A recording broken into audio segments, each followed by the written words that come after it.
दोस्तों नमस्कार, मैं श्रवण सेमाल स्वागत करता हूं आपका डीबीएम न्यूज में।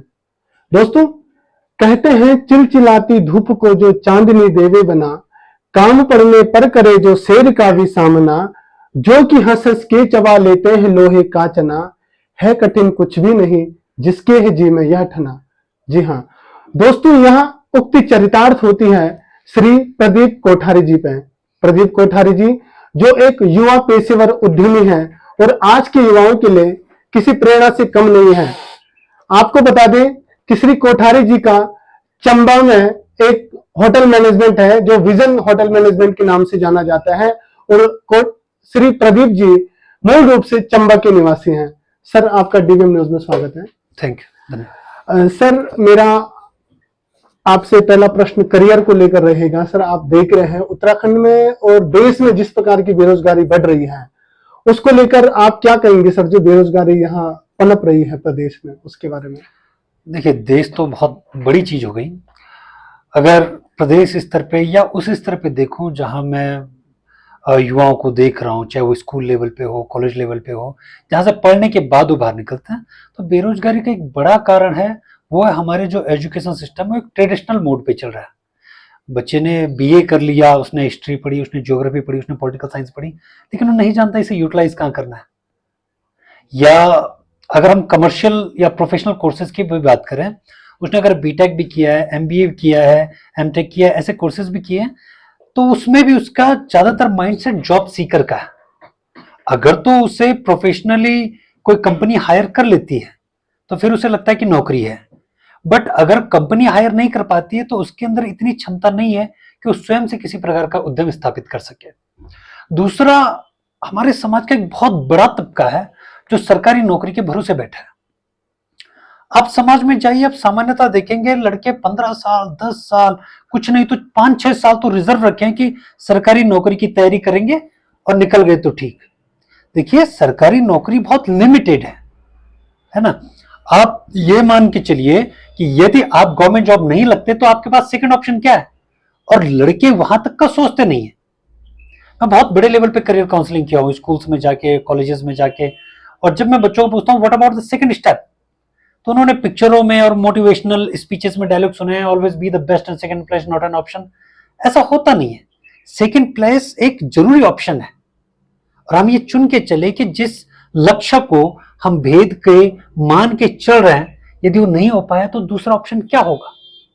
सपोज 30-32 साल में लड़कों को लगता है कि ना जी अब तो गवर्नमेंट जॉब नहीं हो रही है, अब हम कुछ और देखेंगे, तो 32 साल का युवा ऐसे कंडीशन में, जब उसके ऊपर परिवार की जिम्मेदारी है, उसके ऊपर अपने घर की जिम्मेदारी है, उसे शादी भी करनी है, उसे अपना एक नया जीवन भी शुरू करना है, ऐसे में वो भी नौकरी ढूंढ रहा है, तो बेरोजगारी की ही ओर जाएगा, क्योंकि उसके दिमाग में पहले से ये स्किल नहीं डाली गई है। घर वालों की भी ये एक्सपेक्टेशन होती है कि युवा किसी सरकारी नौकरी में लग जाए, और हमारा जो समाज ने ये मान के चला है कि शायद सरकारी नौकरी ही महानतम है, वहां से हमारा समाज धीरे धीरे डिक्लाइन करना, गिरना शुरू हो गया। सरकारी नौकरी एक पेशा है, और निजी उद्यम भी एक पेशा है, प्राइवेट नौकरी भी एक पेशा है। सभी समान रिस्पेक्टेड है, सभी समान मेहनत करते हैं जी, और सभी अपने अपने हिसाब से कार्य कर रहे हैं।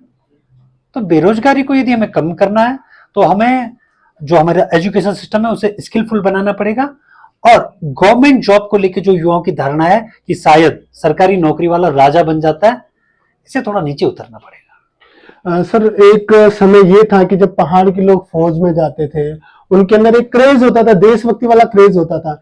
लेकिन आज आप देख रहे हैं कि युवा पढ़ाई तो कर रहे हैं, कोचिंग भी ले रहे हैं, वो तैयारी कर भी रहे हैं, लेकिन उसको उस प्रकार की सफलता मिल नहीं जिस प्रकार का वो चाहता है। उसको लेकर आप क्या कहेंगे? देखिए जी, उसका एक बड़ा कारण यह है कि अगर आप कुछ साल पहले तक की बात देखो, यानी कि हमसे जो पिछली जनरेशन है, जो आज की डेट में 50, 55, 60 साल के लगभग की है, उस समय पे लोगों को ऐसा लगता था कि खेतीबाड़ी ही उनका प्राथमिक तौर पे मुख्य संसाधन या मुख्य साधन आजीविका का हो सकता है।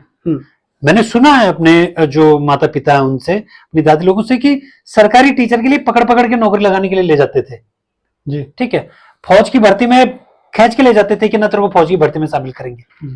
लेकिन क्योंकि उस समय एक हमारी आवश्यकताएं ज्यादा नहीं थी, हमारी खेतीबाड़ी में जितना होता था हमारे लिए पर्याप्त था, या थोड़ा बहुत वो जो हमारा एक सिस्टम होता था ना, जिसमें एक चीज देके उसके बदले वस्तु विनिमय जिसे बोलते हैं, एक के बदले दूसरी चीज मिल जाती थी, उससे काम चल जाता था।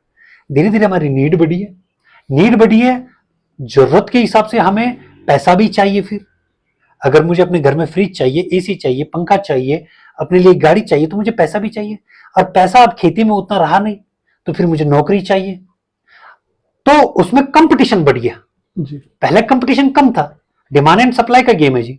अगर सप्लाई कम होगी तो डिमांड ज्यादा होगी, सप्लाई ज्यादा होगी तो डिमांड कम होगी। अब क्योंकि पॉपुलेशन भी बढ़ी है, भारत इस समय दुनिया का सबसे युवा देश है, युवा है तो उन्हें ज्यादा रोजगार चाहिए। हम्म, तो अब अगर फौज में या बाकी चीजों में या किसी भी टाइप की सरकारी नौकरी में अब अगर युवा कम दिखाई दे रहे हैं या ज्यादा कंपटीशन हो गया, तो उसका कारण यही है कि नंबर ऑफ यूथ बढ़ा है, जबकि नंबर ऑफ पोस्ट घटी है। जी बिल्कुल। तो ये स्वाभाविक है, ये होना ही है। सर अभी आपने भी देखा होगा कि एक चपरासी की पोस्ट के लिए आईएसपीसीएस की लेवल की तैयारी करने वाला लड़का या पीएचडी करने वाला उसके लिए अप्लाई कर रहा है। ये जो बेरोजगारी बढ़ने की आप बात कर रहे हैं, अगर इसी रूप में अगर देखते रहे, क्योंकि सर एक तरफ तो पढ़ाई का क्रेज बढ़ाया जा रहा है, पढ़ाई को इतना वो बनाया जा रहा है कि आप पढ़ो पढ़ो, लेकिन आदमी उस तरफ जा भी रहा है, लेकिन दूसरी तरफ एक पोस्ट के लिए 10-10, 20-20 हजार लोग अप्लाई कर रहे हैं। तो इस बढ़ती बेरोजगारी को लेकर आप क्या कहेंगे सर? अगर आप वापस से देखिए, मैं अपनी वही बात बोलूंगा, क्योंकि कंपटीशन बढ़ा है। जहां तक आपने एक शब्द बोला है कि आईएएस लेवल की जो पढ़ाई कर रहे हैं वो भी चपरासी के लिए बढ़ रहा है, तो यकीन मानिए फिर वो आईएएस लेवल की नौकरी के लिए करने रहे। आईएएस बोले या कोई भी ऐसा फील्ड बोले जहां पर व्यक्ति को ये कमांड होती है कि पूरा पूरा जिला चलाने वाली बात है, पूरा पूरा डिपार्टमेंट चलाने वाली बात है, ना सिर्फ आईएएस बल्कि पीसीएस लेवल पे भी ले ले, तो वो व्यक्ति ऐसा बार बार कहीं नहीं जाता है। अगर कोई वास्तव में जेन्युइनली उस चीज के लिए अध्ययन कर रहा है, अगर वो नहीं बनता तो शायद ही वो क्लेरिकल के लिए भी जाए। और अगर वो क्लेरिकल के लिए जा रहा है तो दादा ये मान के चलिए कि वो सिर्फ सरकारी नौकरी है, उसके सर पे सरकारी का ठप्पा लग जाए, चाहे वो कहीं भी लगे, किसी भी पोस्ट पे लगे, किसी उस पे लगे। मैं खुद बड़ा सरप्राइज होता हूँ ये देखते हुए कि थोड़ी देर पहले तक तुम आरटीओ के एग्जाम में बैठे थे, तो मुझे लगा कि हो सकता है यातायात सुचारू व्यवस्था या संचालन व्यवस्था को सही बनाने में आपका कोई रुझान हो, लेकिन थोड़ी देर बाद आप भंडार गृह करके कोई पोस्ट आती है, ठीक है, आप उसके भी पेपर में बैठ गए। उसके बाद एक पोस्ट निकली जो कि वन से संबंधित थी, चाहे वो पत्रों की पोस्ट निकली या कोई पोस्ट निकली, आप उसमें भी शामिल हैं। It means you don't have any specific goal, आपका कोई स्पेसिफिक गोल नहीं कि मुझे इस क्षेत्र में जाना है। भाई कोई व्यक्ति अगर उसे जंगल से, जंगली जानवरों से प्यार है और इस क्षेत्र में जाना चाहता है, तो स्वाभाविक सी बात है जंगलात के लिए फॉर्म भरेगा, ठीक है। लेकिन अगर वो जंगलात के लिए भर रहा है, थोड़ी देर में वीडियो का फॉर्म भी भर दे रहा है, इसका मतलब उसे सिर्फ सरकारी ठप्पा चाहिए, सरकारी नौकरी चाहिए। और जो तथाकथित समाज में आज की डेट में वो इज्जत वाला टैग चल रहा है ना कि सरकारी नौकरी वाला लड़का ही लड़का है, बाकी तो भीड़ है सर। तो वो एक बड़ा कारण है। आपके प्रश्न में एक शब्द और जोड़ना चाहूंगा, जैसे आप बोल रहे हैं कि हर आदमी सरकारी ठप्पा चाहता है, क्या कारण है सर कि उत्तराखंड का जो व्यक्ति है और उत्तराखंड के व्यक्ति की जो प्रवृत्ति है, वो नौकर बन के भले काम कर लेगा, लेकिन उसके अंदर मालिकपन नहीं है सर, उसके अंदर मालिक का भाव नहीं है। उसके बारे में आप क्या कहेंगे? देखो जी, मालिक ना रिस्क लेता है, मालिक रिस्क लेता है, और वो रिस्क जरूरी है कि हमेशा पॉजिटिव रहे। मैं एक उद्यमी व्यक्ति हूँ, कई व्यवसाय एक साथ करता हूँ। कोई व्यवसाय मेरे बहुत अच्छे चलता है, किसी व्यवसाय में मैं बहुत बुरी कदर डूबा हुआ जी। कई व्यवसाय ऐसे जिसमें मैं अपने जेब से पैसा देके एम्प्लॉय को सैलरी दे रहा हूं, कुछ ऐसे हैं जो मेरे को कमा के भी दे रहे। तो वही आदमी उद्यम करता है जो रिस्क लेने की क्षमता रखता है।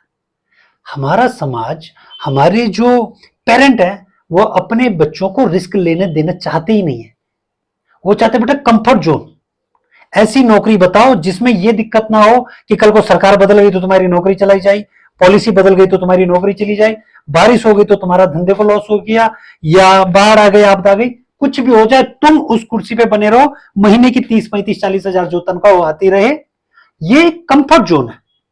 बिल्कुल। जॉब वाला, गवर्नमेंट जॉब वाला सबसे कंफर्ट जोन में, प्राइवेट जॉब वाला दूसरे नंबर के कंफर्ट जोन में, और एक जो व्यवसायी होता है, जो एक उद्यमी होता है, वो हमेशा रिस्क टेकिंग कैपेबिलिटी के साथ होता है।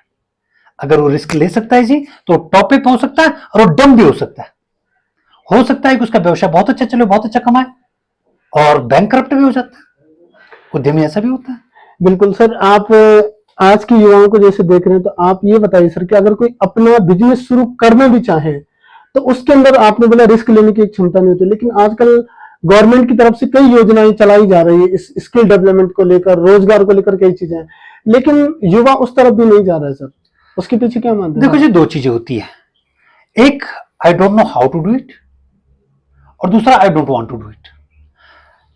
If the question is I don't know how to do it, it means आपको टेक्निकल इश्यूज है, बिल्कुल है ना। तो आप टेक्निक सीख सकते हैं, चाहे तो वो सरकारी स्कीम से चले या कैसे चले। और second thing, I don't want to do it, मैं ऐसा करना ही नहीं चाहता हूं जी। नहीं करना चाहते हो तो फिर आपके लिए कोई ऑप्शन नहीं है। सरकार चला ले 500 प्रोग्राम, मैं भी ऐसे बहुत से प्रोग्राम्स को जानता हूं, बहुत क्लोजली जानता हूं। सरकार बहुत मेहनत कर रही है, हर एक लड़के पे इतना पैसा खर्च कर रही है, लेकिन चूंकि जब तक युवा छोटा मोटा काम करना नहीं चाह रहा, बड़ा काम उसे मिल नहीं रहा, उद्यम में रिस्क लेना नहीं चाहता, तो फिर वो बेरोजगार की श्रेणी में खड़ा है। बिल्कुल सर, एक प्रश्न आपका इसी में जोड़ना चाहूंगा कि एक गरीब तबके का लड़का है, उसने जैसे कैसे करके उसने पढ़ाई की अपनी, अगर वो अपना बिजनेस सेटअप करना भी चाहता है, माना उसने होटल खोला, कुछ भी खोला, उसके पास उतनी धनराशि है नहीं और वो चाहता है कि मैं अपना बिजनेस करूं, उस दौर में वो क्या करे सर उसके पास? देखो जी, बिजनेस के लिए कभी भी होता है 5 चीजें बेसिक होती हैं, लैंड, लेबर, प्रोडक्शन, कैपिटल और कंजप्शन। 5 चीजें तो मैंडेटरी है।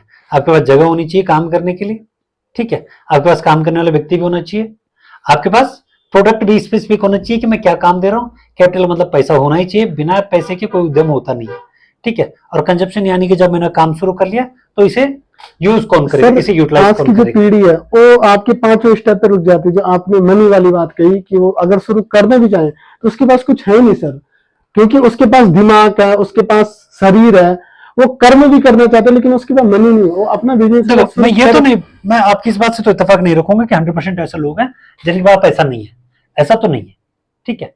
लेकिन अगर युवा काम करना चाहते हैं तो शुरुआती दौर में वो जिस फील्ड में काम करना चाहते हैं वहां जाके सीखे। सपोज आप होटल इंडस्ट्री में काम करना चाहते हैं, शुरुआती दौर में होटल में नौकरी करो, जी। आप काम देखो कैसा चलता है, क्या चलता है। अगर आपको लगता है कि पहले दिन मेरे में स्किल है जी, मैं ये कर दूंगा, नहीं होने का है, आपको अनुभव होना बहुत जरूरी है। अब होटल में जाइए, नौकरी कीजिए, काम कीजिए, थोड़ा पैसा भी अर्न कर लीजिए और आपको एक स्किल आ जाएगा, ये काम चलता कैसा है, इसके लीगल प्रोसेस क्या होते हैं, कहां कहां पे आके अटकता है। तो अगर आप सीधे स्कूलिंग खत्म करने के बाद बोलते हैं एक नया शब्द चला है कि हम स्टार्टअप शुरू कर रहे हैं, ये एक बेवकूफी भरी बात है। ऐसा बच्चा जिसने अभी घुटने के बल चलना नहीं सीखा, वो सीधे बोल रहा है मैं स्टार्टअप कर रहा हूं, पांव से चलने की कोशिश कर रहा हूं, वो गिरेगा। बिल्कुल। आपको सीखना चाहिए, आपको धीरे धीरे वो बिजनेस करना कुछ ऐसा होता है जैसे नया नया तैराक पानी की गहराई समझ के धीरे धीरे पांव आगे बढ़ाता है कि कितना है, डूब तो नहीं रहा हूं। ऐसा ही बिजनेस है। आज 1 रुपए इन्वेस्ट कीजिए, क्या उसने 2 रुपए कमा के दिया, कल उस 2 रुपए से 1.5 रुपए इन्वेस्ट कीजिए, 50 पैसा बचाइए, क्या उसने 3 रुपए कमा के दिया, अगले दिन 3 रुपए से 2 रुपए इन्वेस्ट कीजिए और 1 रुपए को सेपरेट रखिए। ऐसा करके बिजनेस होता है। इफ यू आर एक्सपेक्टिंग कि मैंने कल इन्वेस्टमेंट किया था आज करोड़पति बन जाऊं, तो आपको डूबने से कोई नहीं बचा सकता।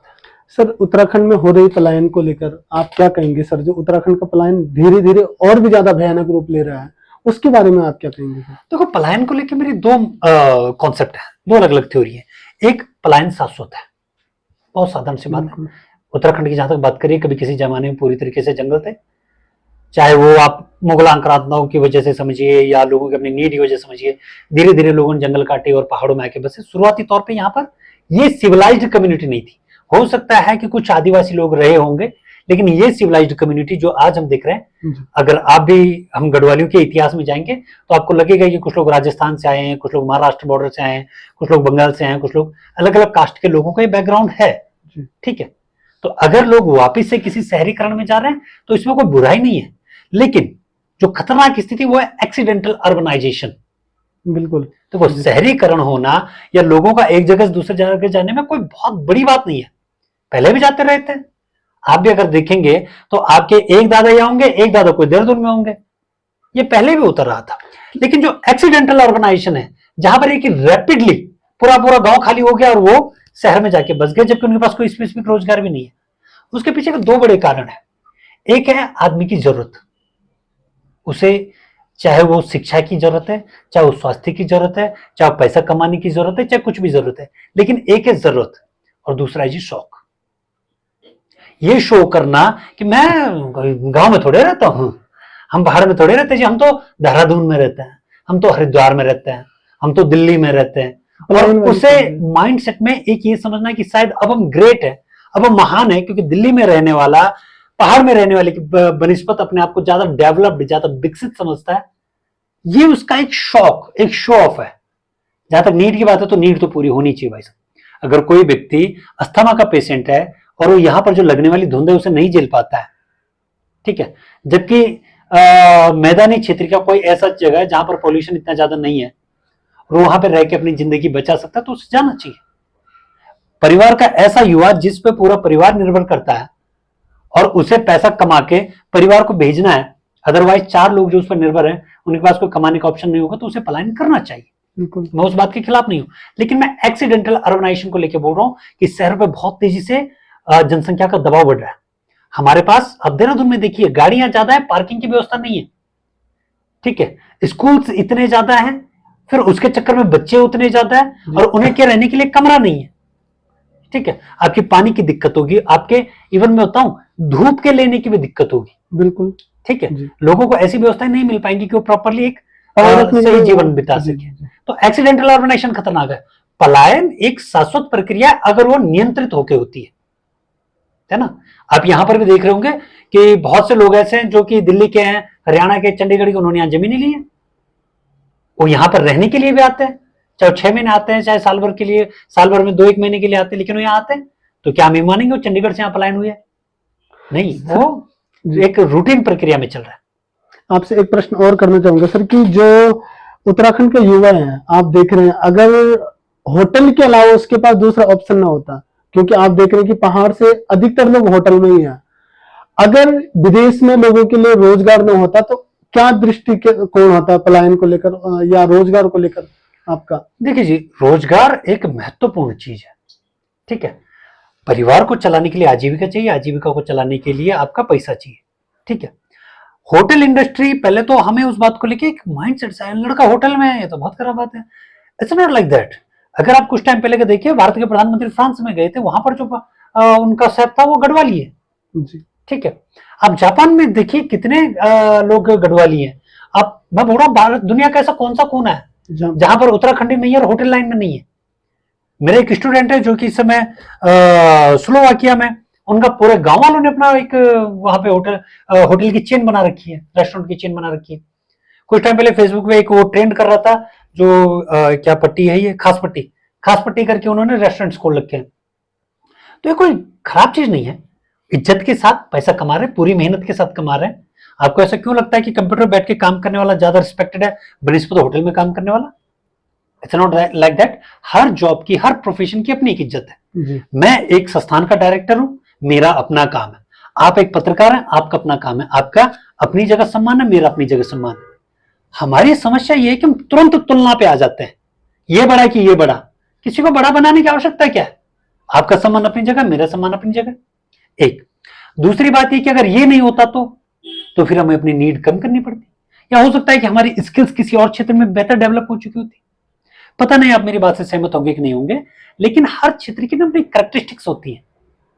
जैसे आप बहुत पुराने समय से उठा के देखिएगा, मिडिल हिस्ट्री ऑफ इंडिया से, तो बंगाली लोग जो है वो राइटिंग में, वो लेखन में, इस क्षेत्र में बहुत अच्छे रहे। बिल्कुल। आप पंजाबी लोगों को देखिए, वो व्यवसाय करने में या वाहन चलाने में या होटल चलाने में बहुत बेहतर रहे। आप हरियाणवी लोगों को देखिए, वो खेल कूद में, इन सब चीजों में बहुत बेहतर रहे। आप यूपी के लोगों को देखिए, वो किसानी में बहुत अच्छे रहे। उत्तराखंड के लोगों को देखिए, वो फौज में, होटल में बहुत अच्छे रहे। इसी तरीके से साउथ के भी ले लीजिए, लगभग हर जगह की कैरेक्टरिस्टिक्स होती है। मैं ये तो नहीं बोलता कि हर आदमी क्योंकि उत्तराखंड से आए तो उसे होटल में होना चाहिए, ऐसा तो नहीं है, लेकिन जगह की भी अपनी कैरेक्टरिस्टिक्स होती है। तो अगर हमारी ये कैरेक्टरिस्टिक्स है तो इसमें बुराई क्या है? हमारे हाथ में जायका है, हमारे हाथ में टेस्ट है, हमारे हाथ में लोगों को एक अच्छा खाना, एक हेल्दी फूड खिलाने की स्किल है, क्या बुराई है? अगर हम होटल इंडस्ट्री में काम कर रहे हैं, we should proud on ourself. भले मैं होटल इंडस्ट्री में काम नहीं करता हूं, या मैं पढ़ाई भी नहीं किया होटल इंडस्ट्री की, मैं बेसिकली मैनेजमेंट फील्ड से हूं, लेकिन मैं युवाओं को यही बोलता हूं, आप किसी भी क्षेत्र में काम कीजिए, इज्जत से कीजिए, मेहनत से कीजिए और अच्छा कमाइए भाई साहब।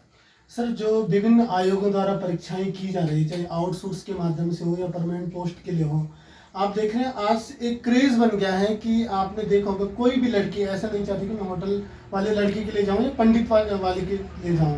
उसका एक ही उद्देश्य है कि मुझे अगर कोई मिले तो सरकारी नौकरी वाला। और इस दौर में वो पीढ़ी कहीं ना कहीं एक शादी को लेकर खड़ी रह रही है, लड़कों को लड़की नहीं मिल रही और लड़कियों को लड़के नहीं मिल रहे हैं। इस बात को लेकर आप क्या मानते हैं सर? आप लड़कों को लड़की नहीं मिल रही है, ये एक बहुत हॉट एजेंडा आने वाला होने वाला है, बहुत बड़ा होने वाला है। इसका कारण सरकारी नौकरी एक आज का, अगर आप सीधे तौर पे देख रहे होंगे तो ये कारण आपको दिखेगा, स्वाभाविक तौर पे दिखेगा। मैं आपको इसका थोड़ा सा हिस्ट्री में ले चलूं। इसका कारण है हमसे पहले वाली पीढ़ी।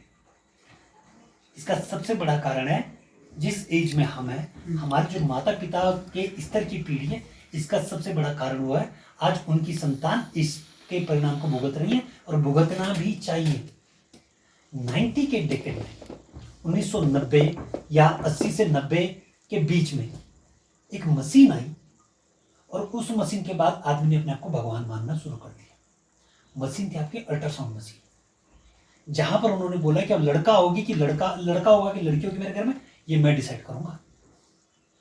एक लार्ज स्केल पे पूरी की पूरी पीढ़ी ने महिलाओं का शोषण किया है। जो फीमेल है उन्हें गर्भ में मार दिया गया, पैदा होते ही मार दिया गया। अच्छा, अल्ट्रासाउंड में लड़की है, मार दो। ये श्राप है और आज की पीढ़ी झेल रही है और झेलना भी चाहिए। मैं कहता हूं ये पीढ़ी को श्राप झेलना ही चाहिए वो वाला। अब इससे क्या हुआ?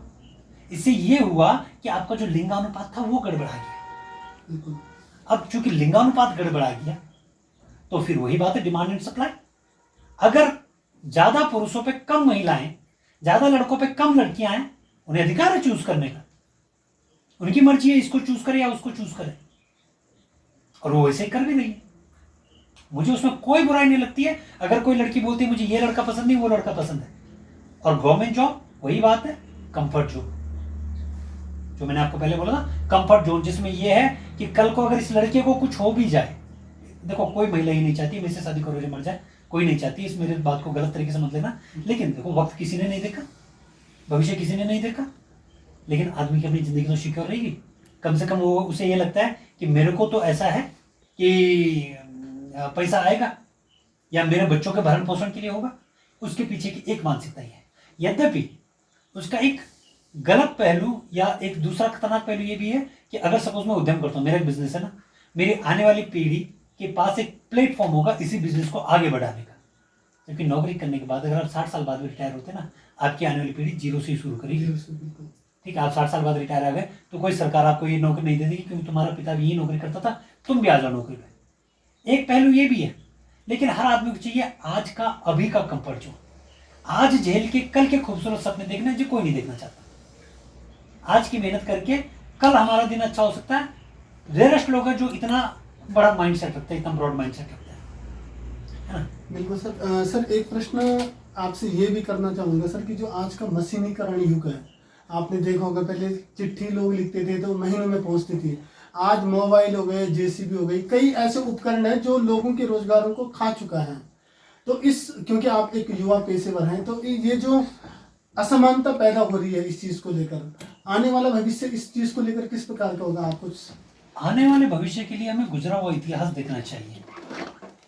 धरती पे जो आज हमें होमो सेपियंस हम ही नहीं थे, हमारे अलावा जो मेरी जानकारी में 10 से 12 और हमारे ही समकक्ष की मनुष्य की प्रजातियां और भी थी। ठीक है, सर्वाइवल ऑफ द फिटेस्ट एक सामान्य सा नियम है, जो झेल पाएगा वही जीवन जिएगा।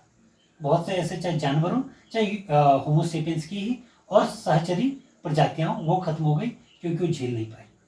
मशीनीकरण होगा, स्वाभाविक तौर पे होगा, इसने किसी के रोजगार को नहीं छीना है। रोजगार मॉडिफाइड हुआ है भाई साहब, रोजगार मॉडिफाइड हुआ है। आज मेरे यहाँ सिर्फ होटल मैनेजमेंट नहीं, बीपीओ का भी काम चलता है। उस बीपीओ में 16 लड़के लड़कियां बैठ के काम कर रहे हैं। जिस सड़क को लगभग 400 मजदूर बनाते थे, आज उसी सड़क को एक जेसीबी 1 घंटे में बना रही है। वो जो जेसीबी की मशीन है उसके कारखाने में कितने लोग काम कर रहे हैं? वहां तो पहले नहीं करते थे ना। उसके लिए कितना लोहा निकालना पड़ा, वहां भी तो लोग काम कर रहे हैं ना। उस लोहे के लिए आपको कितने लोगों को उसके डिजाइन में लगे होंगे, कितने लोग उस मशीन को बनाने में लगे होंगे, ये सभी तो है। और दादा हम स्लो प्रोसेस में कब तक अटके पड़ेंगे?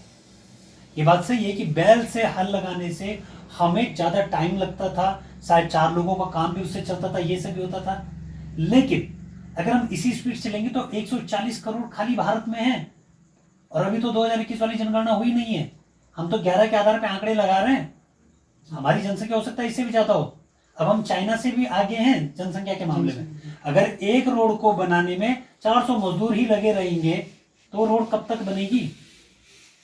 अब हमें इंस्टेंट चीजें चाहिए। अगर हम ऐसा बोले कि क्योंकि इससे व्यक्ति को लॉस हो रहा है, तो आप सोचिए, आपको मैं बोलूं ऋषिकेश से सामान ले आइए, लेकिन मशीन का यूज मत कीजिए। आप ज्यादा से ज्यादा एक बारी में 4 किलो लेके आएंगे, और 4 किलो सामान लाने में आपको लग जाएगा 1.5 महीना। तब तक आपके बच्चे क्या करेंगे? तो पीछे की तरफ जाना कभी कोई समाधान नहीं होता है। आगे जाइए, दुनिया तो आर्टिफिशियल इंटेलिजेंस पे चली गई है। अब जेसीबी जैसी चीजों पे काट गए, अब तो ऐसा भी आ गया कि ड्राइवरलेस गाड़ी आ गई।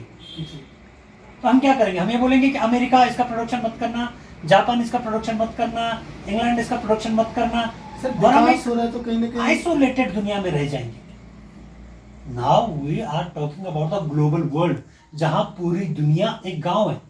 ऐसी स्थिति में हम अपने आप को आइसोलेटेड ये बोल के कि हम ज्यादा लोगों को रोजगार देते हैं, हम ऐसे से नहीं चल सकते। हमें स्मार्ट होना पड़ेगा। हार्ड वर्क, स्मार्ट वर्क दो अलग अलग चीज है। अगर आप उस रोड को 400 लोगों से बनवाते हैं और वो लोग दिन रात काम करते हैं, वो हार्ड वर्क है, आपका पैसा भी ज्यादा लगा, टाइम भी ज्यादा लगा, लोग भी ज्यादा लगे, और काम उतना परफेक्टली नहीं हो पाया। आप जेसीबी से लगा रहे हैं, आपका टाइम भी बचा, पैसा भी बचा, काम भी बचा। जो बाकी के 399 लोग हैं, उन्हें बाकी काम पे लगाइए ना। एक ही रोड थोड़ी बनानी, बहुत सी जगह काम है। बिल्कुल सर, आप युवाओं को क्या मैसेज देना चाहेंगे सर हमारे चैनल के माध्यम से? देखो जी, युवाओं को मैं 2 मैसेज देना चाहूंगा। एक, करियर को लेकर फोकस कीजिए। इंस्टेंट लाभ की उम्मीद मत कीजिए कि मैंने ये पढ़ाई कर ली तो इसके बाद मुझे ऐसी नौकरी मिल जानी चाहिए। मेहनत, स्किल्स पे लगातार काम करते रहिए, ठीक है। और दूसरा, नशे से बचिए।